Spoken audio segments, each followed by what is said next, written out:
Ukiwa na Roho Mtakatifu na Roho wa Mungu, na vile anavyo-operate ndani ya Mungu ndivyo ambavyo ana-operate ndani yako.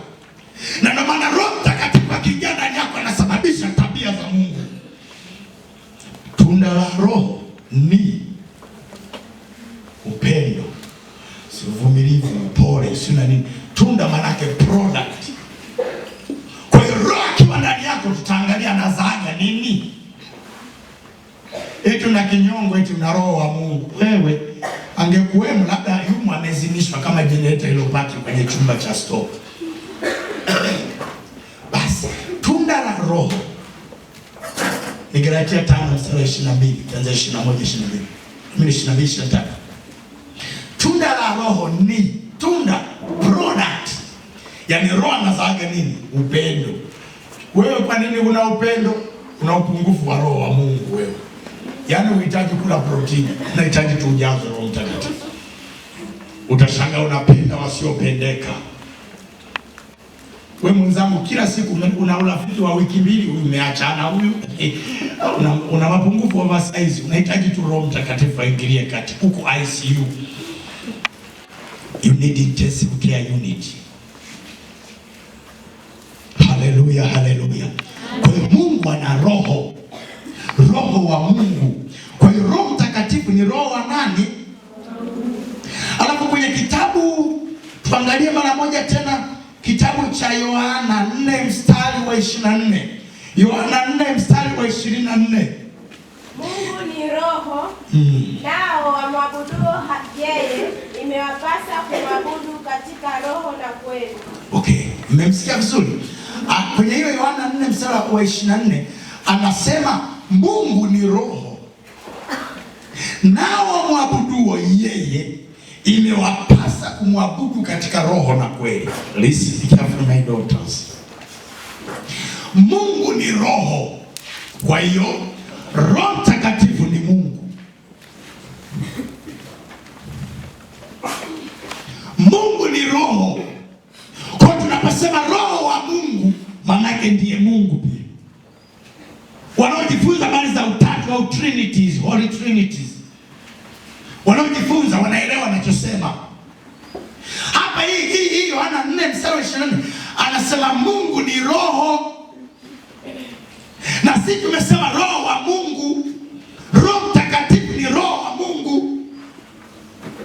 Na kama Mungu ni roho, maana Roho Mtakatifu ni Mungu. Na ndio maana Roho Mtakatifu akiingia ndani yako ni Mungu mwenyewe ameingia ndani yako. Anakuwa na nguvu kuliko wewe. Anakuwa na akili kuliko wewe. Labda wewe uamue kumwekea mipaka.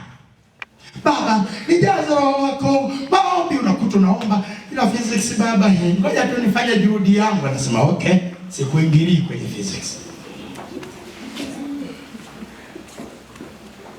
Sidhani kama watu wanaweza kaombea masomo yao kumhusisha Roho Mtakatifu afanye interaction. Kuna siku aliwahi tembelewa na Roho Mtakatifu na nielewa vizuri.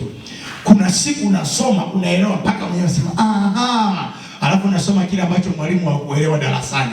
Wamefundisha wenzio imegonga mwamba umekaa bila.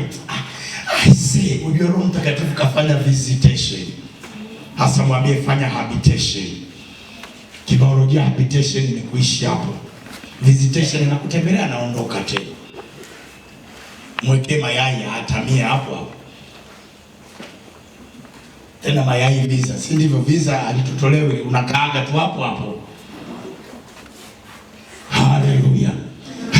Mungu ni roho. Wewe unasema nataka nimuone Mungu, amevaa gauni, t-shirt. Utamuona roho wa Mungu ndani yako. Utajua Mungu yuko kwako. Na ukisha experience hicho kitu unakuwa very powerful. Hata kama phenotype ndio ile mtu nakuta roho wa Mungu amekaa ndani yake anasema wewe siku moja utakuwa mtu mkubwa. Gauni moja Mungu. Unajua kuna gauni unanunua jeusi hadi linakuwa rangi ya ugoro, linabadilika linaenda kwenye kijivu. Na uzuri wa Mungu Bwana alivyo. Kwa hiyo dhaifu huwa anatufichaga sana. Sisi ndo tunajiumbua. Haujanielewa ninachosema. Iko hivi. Yaani kuna muda si shuleni umeishiwa namna fulani. Hata ukikatisha mbele za watu utafikiwa najua umeishiwa. Hamnielewi vizuri. Nasema hivi, kuna mtu unakuwa kwenye hali ngumu ambayo unaishi kila mtu anajua. Yaani kama akikuona hivi anajua hadi tumboni mwako ukoi. Lakini kuna namna Mungu anakufunika alafu hawajui. Umepigika kweli kweli na kamwezi unapiga mluzi. Mnaita kupiga mluzi. Ile unakunywa uji kwa tahadhari mpaka kamluzi kanatoka. Mwisho si ndivyo? Alafu nashanga mtu, samahani dada fulani, nimekuwa mwenye hazina hata buku. Useme wewe, unaomba pumziko kwa maiti wewe. Usifanye hivyo, Mungu amekuficha. Yaani watu kwa nje wanakuona you are successfully one. Sasa wewe ndio unajiumbua. Mwambie tu, samahani kwa sasa sijakaa vizuri, siku nyingine nitakusaidia. Unajua unaweza kawa na gauni moja unapendeza kuliko kwenye magauni mengi. Sasa shida yako watu wakienda, gauni lako limekutonza. Hayo majungu. Nilijua. Wewe ndio unayejiumbua. Mungu kafanya wangae kuliko hata.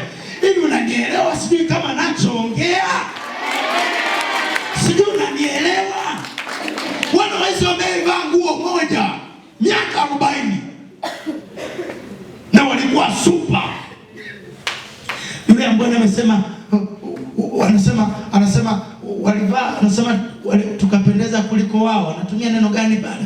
Nyinyi ndio mnajua nyimbo. Anasema nini alafu tukapendeza kuliko wao? Anasema mbona mnajitafuna hamjashika wimbo? Hakuna anayejitokeza kusema hii ishara ya kunichanganya ili nione naenda huko nakutana ya juu. Anaimba akikupamba kama tulipendeza zaidi yao. Si ndivyo? Anaongelea Esther. Esther alikuwa ugenini hata vipodozi havijakaa sawa. Hivi niwaambie, kwani wanaojipaka urembo sana mtaani ndio walioolewa? So it's about the Holy Spirit who gives favor. Walijipamba alafu nakuta mtu kapitiliza. Unajikomba kwa mkaka huyu meneja, wewe kaka mbona unanipita? Sasa mimi najua nakoenda. Anaenda kwa mtu aliyesuka twende kilioni. Wewe umesuka hela za shilingi ngapi? Kwa nini? Holy Spirit is the one who gives favor. Kuna muda watu wanakushukuru mpaka unajisikia vibaya. Mbona na mimi mwanadamu kama wao? Kilichoongezeka ni roho wa Mungu kwenye position ya maisha. Amina. Wewe una gauni moja. Tena ukiona alifu unasema oh haleluya Yesu. Ninakutukuza. Ukikatupia kagauni kako unaimba pandio. Wewe umeacha hadi kuanzisha pandio mbele eti gauni lile una mapungufu hapo. You need the Holy Spirit. Naye kuna raha. Unakuta mtu sasa, ila wewe nguo zako zinakutoaga. Wewe kwa sababu ulishajiweka kwenye kunde la malesi star lace kule mwishoni. Malizia lace. Yaani wewe umejitoa kwenye mastar. I say, hivi unajipaka mafuta gani? Kumbe ulijipaka mawesi. Yaani mafuta yamekutoa acha majungu. Ndio maana mimi hapa siwezi kukaa na mtu yeyote. Wewe una mapungufu. Mwambie kabisa najipaka mafuta original ya asili. Kuna mtu unaweza kama umekula kwenu si ugali kwa chumvi unatembea umehuzunika njia nzima. Ujitambui wewe. Kwani tumbo lako lina kioo, waliokula ndizi wanaonekana na waliokula kuku wanaonekana. Tumbo liko tinted, uliyeshinda njani wewe tu hujaamua kujiumbua mbele za watu. Tena umetabasamu kabisa vipi? Afadhali mwenzetu umeshiba. Sema kabisa. Holy Spirit covers our weakness. Covers our weakness. Ndio maana kuna muda unasubiri ujieleze umekosea nyumbani. Unasubiri siku nayo subiri ujieleze unajua leo lazima nidundwe. Unashangaa kale kakosa kameirushwa juu kwa juu tu huko. Umekaa chonjo kiitwa unaenda umejiandaa. Na wengine uzuri nyumbani hawachapagi mikononi. Wangapi familia yao inachapa mikononi? Ni wao si ndivyo? Kwa unakuta umeenda start tight ya pili ukapiga na kajinsi umejiandaa kuchapa na unashangaa Roho Mtakatifu kapuliza tu iko hujachapa umezurura tu na mbandiko wa manguo mengi. He can fight on your behalf. Sio mtu ananielewa Unajua wewe tunaanza kujitetea. Unajua nilichofanya? Nilipoona baba amenuna nikaona jificha nyuma mgomba. Wewe kujificha nyuma mgomba huwezi kusaidia. Unajua roho tu aliingia sema sichapo. na muingilia kwa niaba yake. Umesoma kama wao, umesoma less than wao, umefaulu zaidi yao. That's why unapoanza kuingia kwa Roho Mtakatifu usitegemee tu usomaji wako. Ujiona mtu ana majibu, yaani majibu yapo, ila nibaki anatetemeka na shida cha kuandika. You need the Holy Spirit. Unamhitaji mno kuliko unavyodhani. Na bahati mbaya hapa kuna makanisa yamefundisha Roho Mtakatifu sio wa kweli. Niwaambie wanangu, madhehebu haya yanatokana na Biblia, ila yameongezewa nyongeza ya msimamo wa muasisi wa dhehebu. Si unanielewa? Madhehebu mengi yanatokana na Biblia, si ndivyo? Ila kinachoongezeka yule anayeanzisha anapendelea nini. Kama anapenda miwani ataataji na kama wani pale. Uliokoka lazima uwe na mawani tinted. Yoshua kaambiwa chukua, akavaa miwani. Biblia ya Kiswahili kinasema akavaa macho, lakini akavaa miwani. Miwani inafanya mtu aone mbali, ulimwengu wa roho. Yesu alitaka suti nyeusi, zina utisho, ndio maana marais wanavaa. Tayari dhehebu hilo mtapiga suti nyeusi mkisema ni sehemu ya utakatifu. Mungu hawezi kufungwa kwenye dhehebu. Mungu ni mkubwa kuliko dhehebu lako. Ndio maana dhehebu lako kuna nchi alipo na Mungu yupo. Dini yako kuna nchi hazipo, Mungu yupo. Si kama mtu ananielewa anachosema? Yaani vile tu ile kujazwa kwamba dhehebu letu ndio bora, ni mchungaji anakulinda usihame. Lazima umeona mtu anasoma anafika kanisani. Bwana Yesu asifiwe. Neno letu la leo, Mungu ni roho, na huo mwabudu yeye imewapasa kumwabudu katika roho na kweli. Amen. Nasi vitabu vingine, hebu fikiria, vinaoana na waumini. Sasa wapi ana viroja vya waumini huyu. Yaani amesoma Mungu ni roho, na huo mwabudu imewapasa kumwabudu katika roho na kweli. Vitabu vingine vya matete, sema ameni. Niwaambie wanangu, ukikuwa kiroho unakuwa beyond dhehebu lako. Ukiwa beyond dhehebu lako ni rahisi mno kumwelewa Mungu. Hivi unajua kuna mahali unalazimisha uelewe kama wanavyoelewa wote. Tafsiri yake hapo hakuna ufunuo wa Roho Mtakatifu. Unasikia? Hiki kitabu ndo mfuate, au namna hii ndo mfuate. Tafsiri hii hakuna nyingine. Alileta tafsiri nani? Kwa Mungu aliishia baada ya huyu kutafsiri basi. Learn more. Growth is the increase in the content. Kukua ni kuongezeka yaliyomo.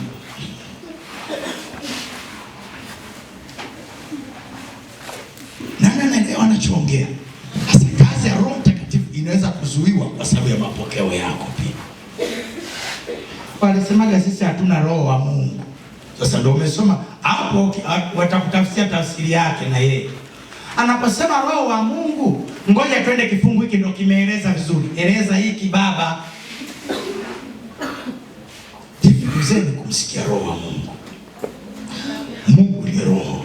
Kwa hiyo Roho Mtakatifu akiingia ndani yako ni Mungu ameingia. Na anachofanya ana suppress. Kibiolojia tunasema kusuppress. Kusuppress, anakusuppress wewe. Suppress maana hicho kitu kipo ila kimezidiwa. Umekiona kidole changu hiki? Haukioni? Umeona kiganja changu hiki? Hiki kiganja, simeona kile kidole changu? Mbona mjibu? Si kinaonekana vizuri, si ndivyo? Hakipo. Kipo lakini kiko suppressed. Yaani hakiwezi kujidhihirisha. Unaweza kawa wewe ufanane na baba yako, kwa sababu mama yako ni mbabe biologically, kwa suppress features za baba. Ukizaa katoto unakuta ndo kanafanana na baba yako, kwa sababu haimaanishi baba hayumo ndani yako. Si unanielewa ninachosema? Amen.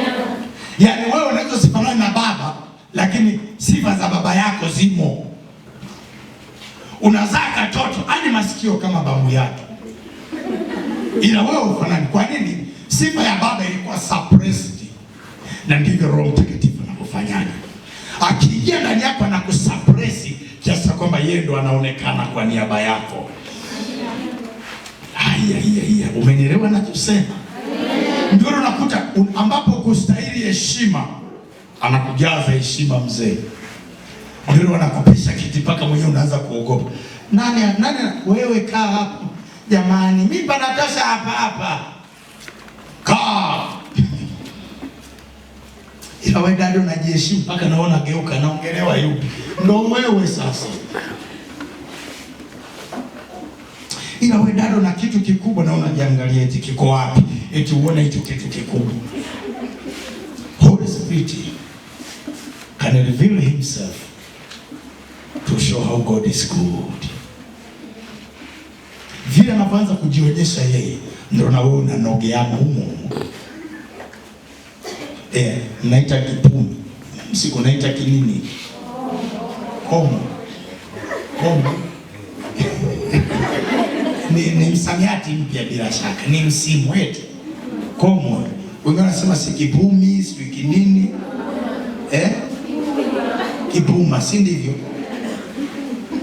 Sasa unaweza kawa na kipuma kabisa kiko pale. Alafu manager amekuzimikia mpaka unasema wewe, hivi mimi kweli kwamba hauko serious? Kwa nini? Amesuppress kipuma. Kwa unaonekana flat kabisa. Watu wanasema utawaje huyu, na wanasema kabisa mimi sioni kipuma hicho. Ndio maana wewe unahangaika kujiboresha wakati wewe ni bora. Mungu hajawahi kuumba kitu cha ovyo ovyo. Na mwingine na wewe umeona tu hizo na baswai na wewe umetupia kasuali. Tumekuu tu wenyewe sasa tunatembelea mikono. Unatembelea mikono, umetupia kasuali sasa mpaka watu wasamwe jamani amekosa ushauri huyo. Wakisema usivae wanasema wivu. Holy Spirit is very crucial in our life. Ukiwa mfupi na unataka tu uonekane mrefu, usihangaike. Yaani hivi ndio kwenye ufupi wako relax. Mtu anasema kafupi nyundo na wewe umezila hadi chakula. Haya wewe mrefu basi. Si ndivyo? Wewe mrefu. Unaweza kama mfupi watu wanasema toro. Umekasirika unataka kupigana. Una mapepo. Toro safi tu. Mfupi safi tu. Kwa sababu vile vinakuathiri nini wewe? Kama sio kujiongeza maumivu tu. Huwa nachekaga tukiwa wadogo wengi unakuta tumasikio tumesimama asilimia kubwa. Kwa kuwa unachukia ndio watu wanatumia wewe masikio. Unaenda kila saa umenuna. Sasa kisayansi wewe yaliyosimama ndio yako sahihi, yaliyolala ndio yamekosea. Kwa sababu yaliyosimama si ndio dishi limekaa vizuri na tega antena. Sasa yetu wanakucheka ambao yamelala utatoa wacheke wewe. Wamekuuzia ujinga. Uliye bora ndo unajichukia eti. Roho Mtakatifu akikupa raha, muone masikio mwambie safi kabisa. It is mine. It belongs to me. Unatumia Kiingereza cha la tatu. It is mine. It belongs to me. Hallelujah. Nani ananielewa vizuri kuhusu Roho wa Mungu? Kwa hiyo yeyote aliyejazwa Roho Mtakatifu ana Roho wa Mungu. Na akiwa na Roho wa Mungu ana Mungu mwenyewe. Kwa hiyo Roho Mtakatifu ni Mungu katika utendaji kuliandaa kanisa kwa ajili ya unyakuo. Ndio maana wanaokumbuka Yesu akasema yafaa sana mimi niondoke. Kwa nini? Mimi nina mwili nikiwa mpanda geuzi siko kwingine. Na kigeuza form kutoka phenotype kwenda kwenye kitu ambacho kisichoonekana. Ambacho kitajaa pote. Unajua rohoni wewe umejaa dunia nzima. Mwili ndio umekuweka umekuloketi mpanda geuzi. Na ndio maana ukitaka kujua kwa wale ambao wanajua kumeditate, wanaojua kuvuta taswira na kutulia, anaweza kakaa hapa ametulia, anashangani kama anamuona mama yake anachota maji na ukipiga simu mama kwani uko mtoni? Niko mtoni. Yaani wewe kinachokuzuiaga ni mwili, lakini rohoni uko mbali. Haujanielewa? Ndio maana mtu anaweza kaenda Kongo kwa mganga akakuona kwenye kioo, anakuchoma kwenye kioo, wewe unakufa huko Mtwara, kwa sababu roho haizuiwi na mwili. No physical barrier which can hinder the spirit. Unanielewa vizuri? Kwa ukiwa na roho wa Mungu, na hicho kitu shetani anapambana sana usiwe nacho, kwa sababu anajua utamjua. Ndio maana anaweza kafunua tu jambo kaelewa hili liko hivi. Kuna muda sio lazima wote ndoto. Unakuta tu ukiona hivyo unakuta ina blink red huko. Hii kitu sio sawa. Tuende tuna samani na kazaruni. Huyu mjinga ametugundua, huyu mjinga. Samani nishatangulia kabla yenu. Shatanguliaga. Kuna mtu mwingine akikuchekea tu unaona rohoni kuna bomba na mkazia. Jamani wanakaza anajiondokea, kwa sababu roho ashakwambia ukifanya tu mwingiliano wewe atakuumiza. Mrembo vipi? Unasema safi. Sasa mrembo vipi?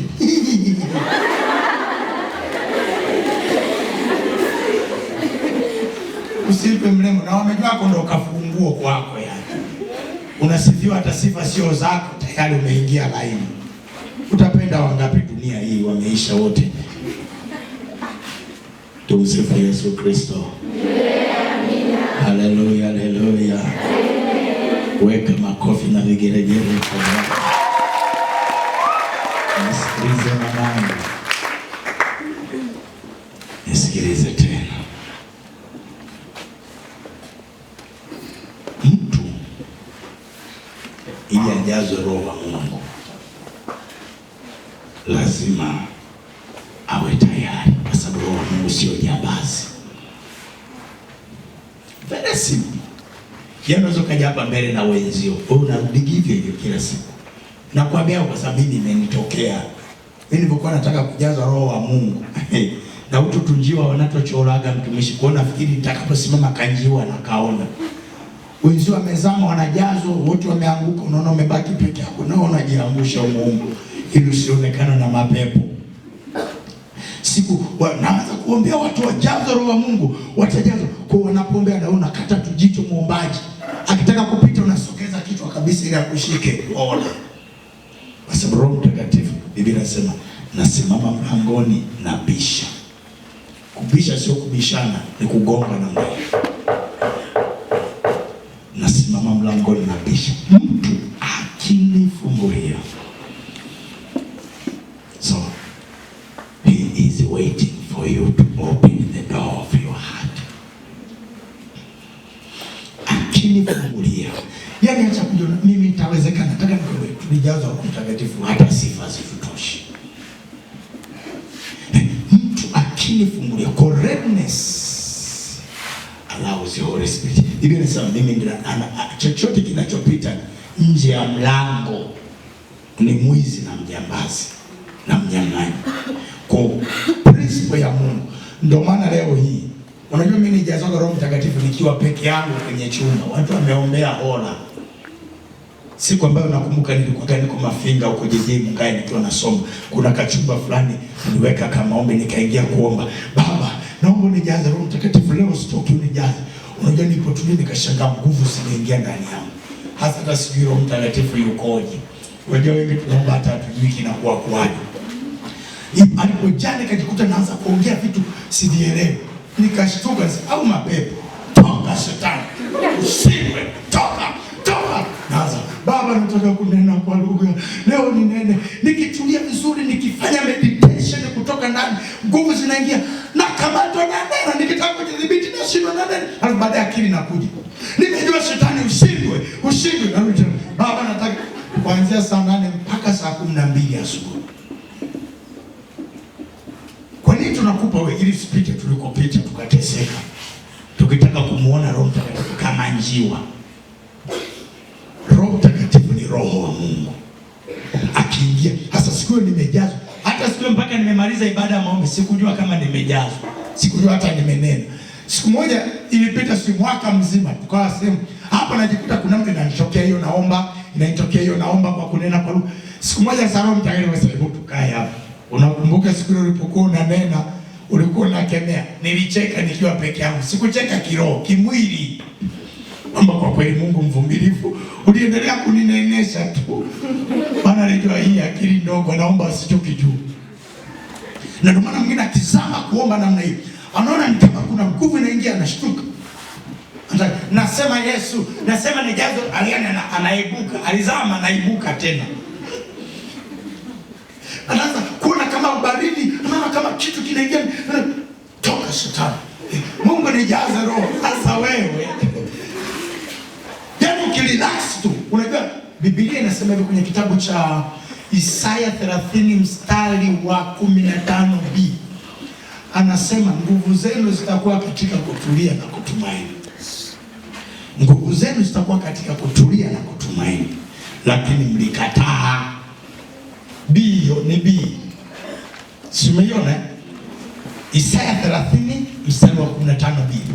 Anasema nguvu zenu zitakuwa katika kutulia na kutumaini. Kwa nini? Kwa sababu kutulia kunaachia nguvu ndani ya mtu, iwe kiroho iwe kimwili. Na kuambia ukweli, yaani mtu akikutukana hapa ukatulia dakika 10 huwezi kujibu ovyo. Yaani akikutukana ujue ukijibu lazima ufiatue haso. Lakini ukitulia bado unashangaa, hata nikitukana utapata nini? Watu watanichukulia, unakutomeleza. Nguvu zenu zitakuwa kwenye kutulia. Kwa nini? Kutulia ndo kuna kumpelekaga mtu rohoni. Ndio maana hata wale wanaojifunzaga kuita majini, anaenda porini peke yake, pametulia, anaanza kumeditate, ile picha ya rohoni inakuja na kutanaona picha halisi mwilini. Kwa kadhalika anapoomba mtu ametulia, ana meditate yaani kutulia ndo kuna kumpelekaga mtu rohoni. Ndio maana hata kama umefiwa, watu wanahakikisha uko busy au tulii. Mambo gani aisee, haya mambo yanapita nani? Sasa subiri siku ambayo hawapo. Ukitulia namna hii, unaingia rohoni, unaanza kumuona marehemu alivyowahi kukufanyia hiki na hiki, unashangaa machozi yanashuka ndani yako. Yanashuka. Kwa nini? Ukitulia unaendaga rohoni mbali zaidi. Na ndio maana hata kwenye kusoma shetani anahakisha utulii wewe. Unaanza kwenda unakuta, ngoja nikamulie jamaa. Hivi jamaa, maana yake jana wewe ulionaje? Kwa nini? Anajua nguvu zako ziko kwenye kutulia. Ndio maana kuna wengine Mungu anaachilia kawimbo kazuri, unaimba tu juu juu. Alafu nashangaa kuna wimbo fulani alitoaga yule Solomoni mkubwa. Ule wa wimbo gani ule kipindi ametoa? Mungu wetu mwenye nguvu, lakini kuna wimbo wa tenzi aliotoa. Sio ni cha kutumaini sina sunda. Ni nini? Alitoa ule wimbo, nakumbuka siku moja nikiwa Uyole nimepanda, hata hajatoa. Ulikuja kwa nguvu ndani yangu. Nikauimba kisimpo kaisha. Baada ya ilikuwa miaka 2 akatoa Solomoni mkubwa. Kwa sababu Mungu alitaka kuachia kitu rohoni, usipokaa saa kinatokea kwa mwingine. Hawezi kukuhamisha kazi yake tu kwa sababu wewe. Kama unafikiri na kudanganya, kama wewe mwanzishaji vizuri wa nyimbo, anza kiburi. Uone kama kwa yeye atakufa. Yaani ukianza kiburi, atafiatuka mtu mwingine mpaka utakuwa unajionea aibu. Mungu hajawahi kuhamisha kazi yake. Unahubiri sasa, alafu nyinyi mna vita vizito, nahubiri hamuelewi kitu. Mungu anasema, sawa. Unashangaa ameibuka mwingine. Ndio tukapojua roho wa Mungu akiingiaga mahali anaachilia kitu. Sasa lazima jifunze kumeditate, to think deep. Meditation is thinking deep. You migrate from physical to spiritual through meditating, recalling the spiritual life. Calling the spiritual life, that is meditation. Ndio maana mtu akitulia namna hii anasema Mungu umenitetea. Akisha sema Mungu umenitetea, anashangaa ile picha vile Mungu amemtetea, anashangaa nguvu zimekuja, anashangaa naomba mpaka Maria. Kwa nini? Amekubali kutulia. Kule kutulia kunamuhamisha kwenda rohoni, na kule rohoni anakutana na Mungu kwa sababu Mungu ni roho. Na hao waabuduo imewapasa kumwabudu katika roho. Kwa mwilini hakutoshi. Mungu yu mwema, ametenda, jamani ongezeni sauti. Wewe zama uone kama si tutaelewa. Bwana Yesu asifiwe. Narudia tena haleluya.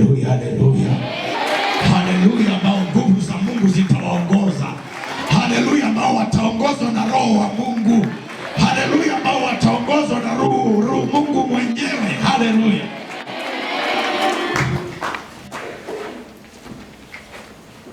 Wewe shida yako ukianza kuomba, nakumbuka waliokukwaza pambio sasa za kuabudu, unatafuta zile za mauchungu. Sasa pakiwa na uchungu, Roho wa Mungu ajaje hapa. Tafuta tu wimbo ambao wakukutia moyo unapoabudu, si ndivyo? Umezama sasa, nitafuta wimbo gani wa kuabudu? Wamenifanyia kitu kibaya, niimbe kwa Kiingereza ili wasielewe. Baba, happy birthday to you. Happy birthday dear Baba. Happy birthday dear Yesu. Tunaweka Yesu ili onekane ya dini. Unaweka Yesu mle ndani. Ipo siku moja tu huku machozi yameshuka hapa sasa. Siseme wimbo mbaya, yaani nataka tu ujue zile nyimbo unazoimbaga badala ya kutaka Mungu afanye kitu, unaanza kusimulia machungu yako. You don't go anywhere. Kwa sababu hakuna mtumishi, waulize hawajawahi kupitia maumivu. Yaani maumivu ni fungu katika maisha.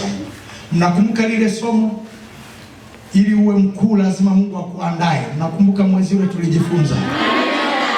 Kwa lazima Mungu akupitishe mahali. Sasa wewe unaanza kuchelewa. Biblia inasema ujapopita kati ya bonde la uvuli wa mauti, wewe badala ya kupita umekaa. Unatunga na nyimbo. Utafia hapo. Mungu wangu nichukue leo. Hata wimbo hauna beti, hauna mbele wala nyuma. Walionitukana nasema haleluya. Yaani unakuta haleluya hata inogi. Wamesema magumu. Mungu yu mwema. Mungu yu mwema. Mungu yu mwema. Yu mwema kwangu. Mungu yu mwema. Mungu yu mwema. Mungu yu mwema. Yu mwema.